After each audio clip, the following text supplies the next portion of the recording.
Hey guys, today we're going to take a quick look at the new JHS Hard Drive Pedal. Let's get started.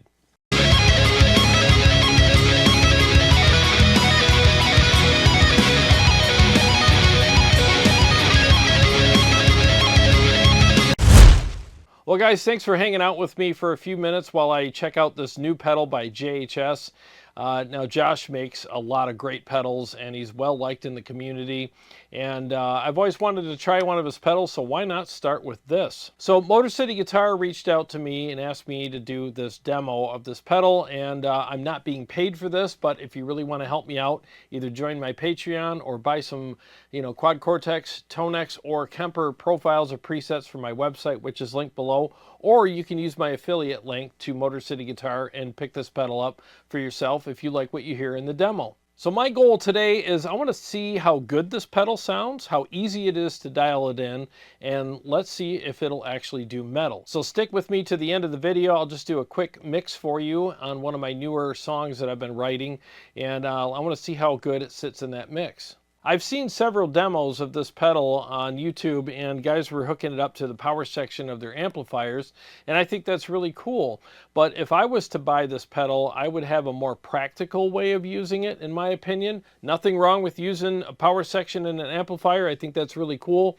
But I think one of the biggest reasons why someone would buy this pedal is for convenience. They want something that's smaller, it's not a big heavy amp to lug around, and hopefully it sounds good. So if it does, they would hook it up to like a multi-effects unit like what I have it hooked up to today. So I have it hooked up to my HX Effects by Line 6, and I think that's the best way to use it in my opinion, but I mean, you can come up with multiple ways of using this pedal, but that's the way I would use it. So because of that, I'm going to use it that way in this video. So basically, this is the pedal. It's an amp in a box. There's no IRs or anything in here, but it does hook up to the HX Effects very easily, and you can use whatever IRs you want in there. I have everything set at noon. Now I currently have the Horizon drive engaged, which is basically a boost pedal inside the HX Effects. So I'll be boosting it for this video, but I'll also show you what it sounds like without the boost after I dial it in. So my goal, again, is to get this thing to sound as nasty as I can get it. I want to see if it'll do metal. So let's go ahead and dial it in, again, with the boost pedal engaged. And for all you boost Karens, I will show you what it sounds like without a boost as well. So let's go ahead and do that now. Everything's set at noon. Oh, and by the way, the impulse response that I'm using is my own. It's from my Tone Wars Essential IR pack. So let's go ahead and see what it sounds like.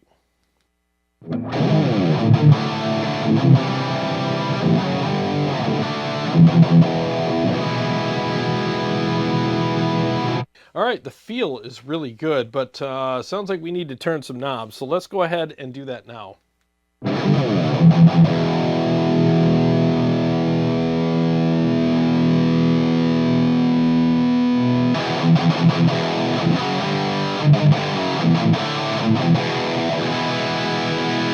Wow, with a couple of turns, I'm already on my way to a really good place with this. Very, very easy to dial in. So you have the mids here, and then you have a frequency sweep up here. So wherever you have this will affect, so if you want to boost or cut certain frequencies, find the frequencies you want to boost or cut in the sweep knob, and then boost and cut accordingly here. So let's go ahead and mess around with that now.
Actually, I'm pretty surprised at how easy this pedal is to dial in and get a good tone. I mean, it was pretty quick.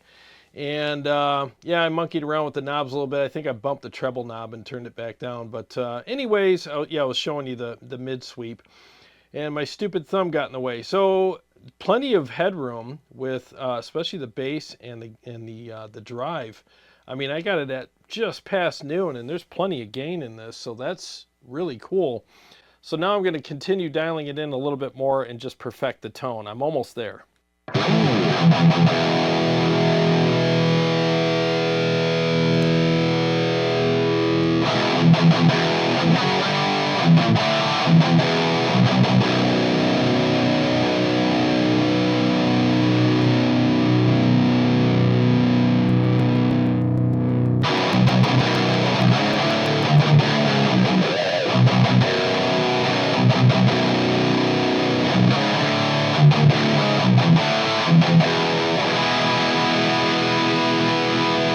Honestly, I think that sounds really freaking good. Now, this is supposed to be from like the late 90s to early 2000s regarding the tone he was after. There's no specific amp he was going for. It's just a good overall, you know, guitar sound. And I think he accomplished that. This sounds really good. I guess he worked on this for 8 years.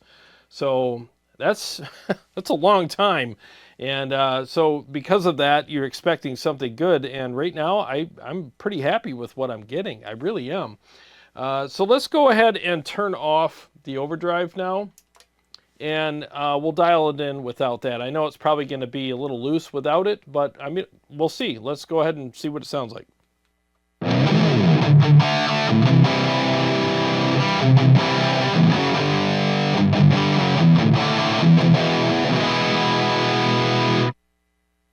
Yeah, it's a little loose, so let's mess around with it.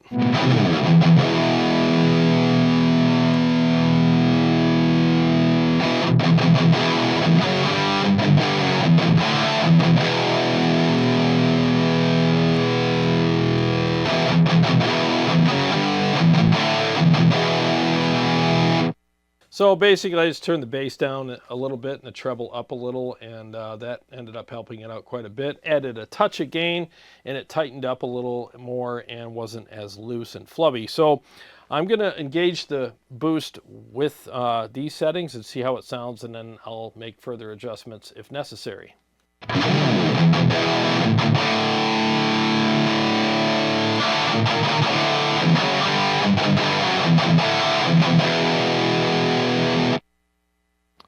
Definitely needs the low end to come back, so let's do that.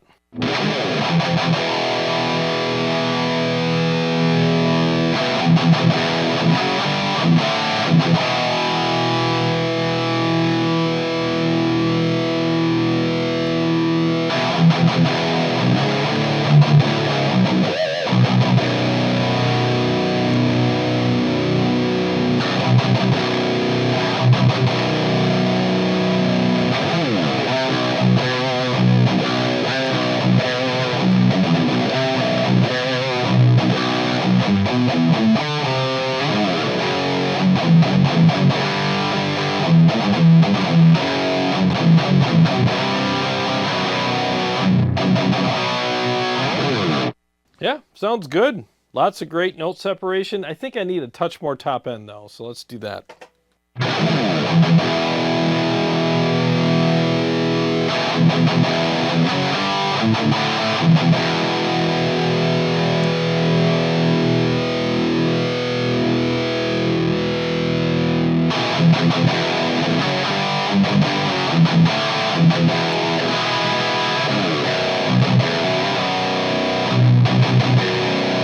There it is. So I just adjusted the treble up a little bit and just fine-tuned the mid frequency and boosted a little bit of that. So yeah, I think I'm good. I think I got the right amount of top end, mids, lows, everything else. And I mean, I got the drive at like freaking, I don't know, 1 o'clock barely.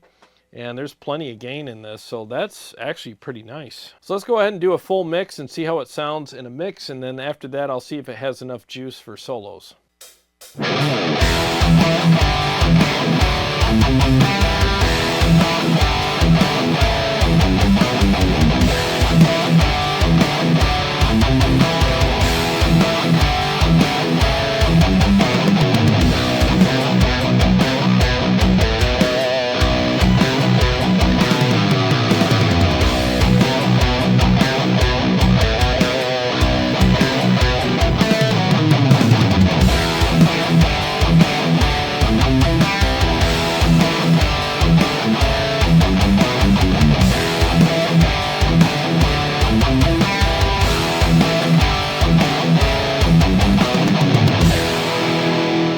Sounded really good in the mix to me anyways, and the feel is really good as well. It's got a little bit of sag in it, and it's got that kind of chewy amp feel to it, so I really like that as well. And it doesn't sound anemic like a lot of solid state type stuff does. So yeah, it's actually got a lot of good stuff going for it here.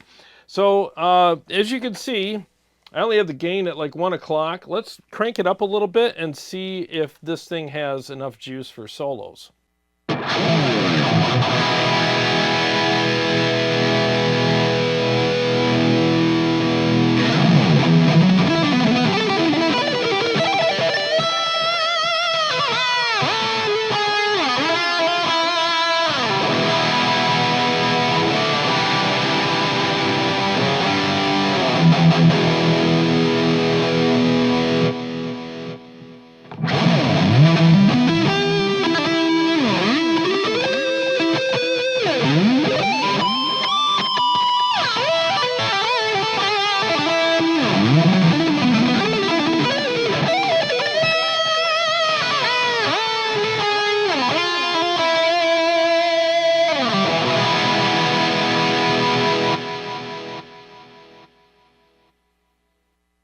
Yeah, it definitely has enough juice for solos. I mean, it sounds great for rhythms and leads, and I think it takes a boost really well also. So I would definitely boost it if I owned it. I mean, I boost everything, so, you know, it's the way it is with me. But you boost it or not boost it, you know, depending on your taste.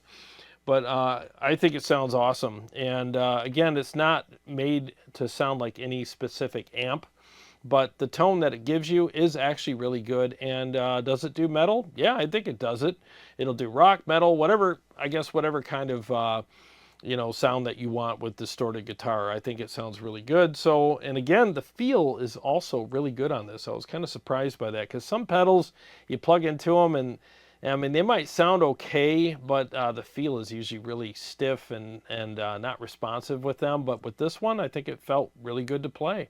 So whether you want to hook it up to the front of a clean amp or on the effects return of any other type of amp and use that for a power section, or a you know, solid state power amp and real cab, I mean, whatever you want to do, or like how I had it hooked up. I have it hooked up to the Line 6 HX effects, a multi-effects unit, and then put an IR in there and run it direct to front of house, and you get stereo delays like you had in this video. I mean, there's all kinds of ways you can use this pedal, so it's pretty flexible. And again, I think the best way to hook it up, in my opinion, is the way I have it hooked up, because I just think that, like I said earlier in the video, if you're going to buy a pedal like this, you're most likely getting it for convenience, and as long as it sounds good, it's going to work for you. And this is the most convenient way to hook it up. You know, I mean, you got a small rig, it's lightweight, fits in the back seat of your car really easily. You don't have to lug a bunch of stuff, and I think it saves your back, saves your pocketbook, and it still sounds really good. So as far as I'm concerned, I would recommend this pedal for people on a budget.